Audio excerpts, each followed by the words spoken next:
হঠাৎ করে full family নিয়ে কেন সাভারে আসলাম, সাভারে এসে কোথায় কোথায় গেলাম, কি কি করলাম, কি কি খেলাম, তার সবটাই কিন্তু থাকতেছে এই ভিডিওতে। হ্যালো গাইস, আসসালামু আলাইকুম, দিস ইজ মি সঞ্জিদা। চলে আসলাম সুন্দর একটা ডেইলি ব্লগ নিয়ে আপনাদের সাথে। তো সবাই কেমন আছেন? আলহামদুলিল্লাহ আমি ভালো আছি। তো আমি কিন্তু হঠাৎ প্ল্যান নিয়ে চলে আসছিলাম সাভারে আমার বড় ননাসের বাসায়। তো এখানে আসার কয়েকটি রিজন আছে। তো তার মধ্যে একটা রিজন ছিল আমি একটু ঘুরে ফিরে দেখার জন্য, কারণ আমার আম্মু কিন্তু এইখানটা আগে কখনো দেখে নাই, বা আমাদের সাভারে ওইভাবে কখনো আসা হয় নাই। তার কারণে আমরা স্মৃতিসৌধে বা সাভারে যে সুন্দর সুন্দর জায়গাগুলো আছে আমরা আগে কখনো ওইভাবে দেখি নাই। আমি যদিও বা দেখছি, তাই আমার ইচ্ছা ছিল যে আম্মু আসলে কোনো এক সময় আম্মুকে নিয়ে যেয়ে আমার পছন্দের কিছু জায়গা বা কিছু হিস্টোরিক্যাল প্লেস আমি আম্মুকে দেখাবো। আমার সাধ্য অনুযায়ী যতদিন আল্লাহ আমাকে সেই তৌফিকটা দিবে আমি দেখাবো। আল্লাহ আমার আম্মুকে সুস্থ রাখুক, আমাকে সেই ক্ষমতাটুকু দেখ যাতে আমি আমার বাবা মাকে, আমি আমার কাছের মানুষদেরকে আমি আমার পছন্দের কিছু জায়গাতে ঘোরাতে পারি।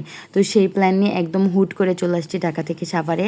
তো এসে কিন্তু সকালবেলা যেহেতু আমরা আসছি, আর ছিল কিন্তু এরকম বৃষ্টি বৃষ্টি দিন, এই বৃষ্টি দেখেও আর কি করবো, যেহেতু 5টা বাজে সাভার স্মৃতিসৌধটা বন্ধ হয়ে যায়, তার জন্য বৃষ্টিটাকে উপেক্ষা করে আমরা কিন্তু একদম প্রায় 4টা বাজে আমরা চলে আসছিলাম এইখানটাতে। আর আমার ননাসের বাসা থেকে এটা একদমই কাছে, রিক্সাতে 10-15 মিনিটের মতো সময় লাগে। তো এসে এই তো ঢুকলাম। ঢুকে প্রথমত অবস্থায় আবহাওয়াটা অনেক ভালো ছিল, তাই আমরা একটু আরামসে ছবি টবি তুলতেছিলাম বা আমার বাচ্চারা খেলতেছিল। কিন্তু 5 মিনিট না যেতে আবহাওয়া আবার উল্টা দিকে দৌড়ানি দেওয়া শুরু করলো।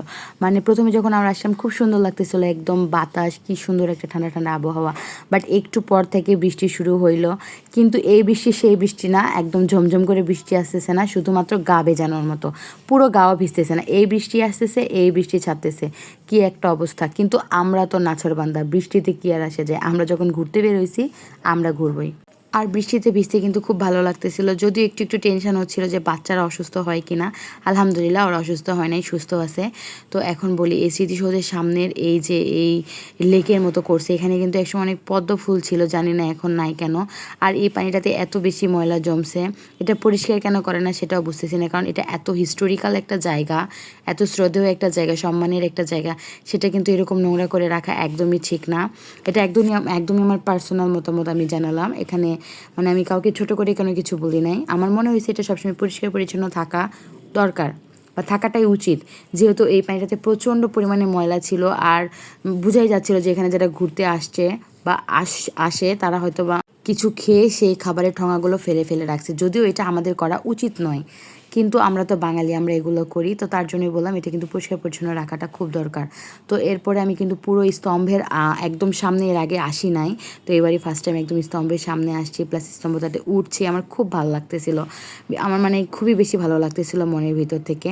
তো এইখানে কিন্তু বসেছিলাম কিছুক্ষণ। এরপরে সব থেকে বেস্ট মোমেন্ট ছিল আমার কাছে এইটা, যে আমার আম্মু তার নাতিদের নিয়ে এখানে একটু ছবি তুলতে চাচ্ছিল, কিন্তু আমি মানে তাদেরকে না জানাই ভিডিও করছি, কারণ আমার আম্মু কখনো ভিডিও করতে চায় না, একদম অনেক বেশি লজ্জা পাই। আমি বলতেছিলাম তুমি একটু দাঁড়াও, আমি জাস্ট ছবি তুলবো, এটা বলে জাস্ট একটু ভিডিও ক্লিপ নিছি, জাস্ট আমার দেখার জন্য, যে আমি আমার শান্তির জন্য।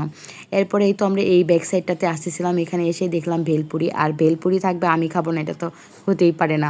তো এখানে এসেও কিন্তু আমরা ভেলপুরি খাইছি, যদিও ভেলপুরিটা একটু একটু ড্যামেজ ছিল। এরপরে এই তো পুরোটা মানে স্মৃতিসৌধ জায়গাটুকু একদম ঘোরাফেরা করে আমরা এখান থেকে কিন্তু বের হয়ে যাই। এখানে আমার ভাগ্নেবু আমার একটা ফুল দিতেছিল, তো ওর ফুলটা নিয়ে কিন্তু একটু ঢং করলাম। তো আমার ভিডিওটা কেমন লাগলো সবাই অবশ্যই জানাবেন।